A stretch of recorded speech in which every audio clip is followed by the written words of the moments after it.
ଏ ଘର ତୁମର ନୁହେଁ। ଆମେ ଭାବୁଛେ ଏ ଘର ହଉଛି ଆମର, କିନ୍ତୁ ଆକ୍ଚୁଆଲି ପ୍ରକୃତରେ ଏ ଘର ଆମର ନୁହେଁ। ତୁହି ବୋଲୁ ଅଛୁ ମୋର ମୋର, ପିନ୍ଧିଲା ବସନ ନୁହେଁ ତୋର।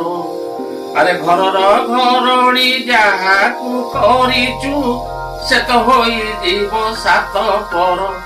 ଆରେ ପ୍ରାଣର ବାନ୍ଧବୀ ଯାହାକୁ ବୋଲୁଛୁ, ସେହି ତ ଆଡ଼େଇ ଯିବ। ଆରେ ଦିନ ଦିନ କର ଗୁଣ କଥା ମାନ, ସେହି ସେ ତ ବଖାଣିବ। ଭଲ ମନ୍ଦ ଭାଇ ସଉଦା ଏଠାରେ ବିକ୍ରୟ ହେଉଛି ଭାଇ। ଯାହା ତୁ କିଣଇ ଯାହା ତୁ ଲୋଡ଼ଇ, କର୍ମର ବିଧାନ ଏହି। ଦୁଃଖ ସୁଖ ଦୁଇ ସଉଦା ଏଠାରେ, ଯେଝା ମତେ ତୁ ବୁଝିବୁ। ବାଟ ବସା ଘର ଏ ନୁହେଁ ତୋର, ନିଜ ଘରେ ଦିନେ ଯିବୁ।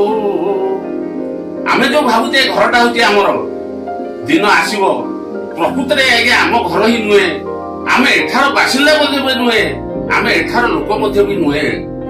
ଆମେ ଯାହା ପିନ୍ଧିଛେ ଏ ବି ମଧ୍ୟ ଆମର ନୁହେଁ। ଆମେ ଯୋଉଠୁ ଆସିଛୁ ସେଇଠିକୁ ଦିନେ ଫେରିଯିବୁ। ଆମକୁ ଭଗବାନ ସୂଚେଇ ଦଉଛନ୍ତି, କିନ୍ତୁ ତା ବଦଳରେ ଯେତେବେଳେ ଆମେ କହୁଛେ ଯେ ଏଇଟା ମୋର ମୋର ମୋର, କିନ୍ତୁ ଆମେ ନିଜର ହିଁ କ୍ଷତି କରୁଛେ। ଆଉ କେତେ ମଧ୍ୟ ବି ସେ ଘରକୁ ସବୁ ଛାଡିକି ଗଲେଣି। ଇଏ ବାଟ ବସା ଘର ନୁହେଁ ତୋର, ନିଜ ଘରେ ଦିନେ ଯିବୁ। ଜୟ ଜଗନ୍ନାଥ।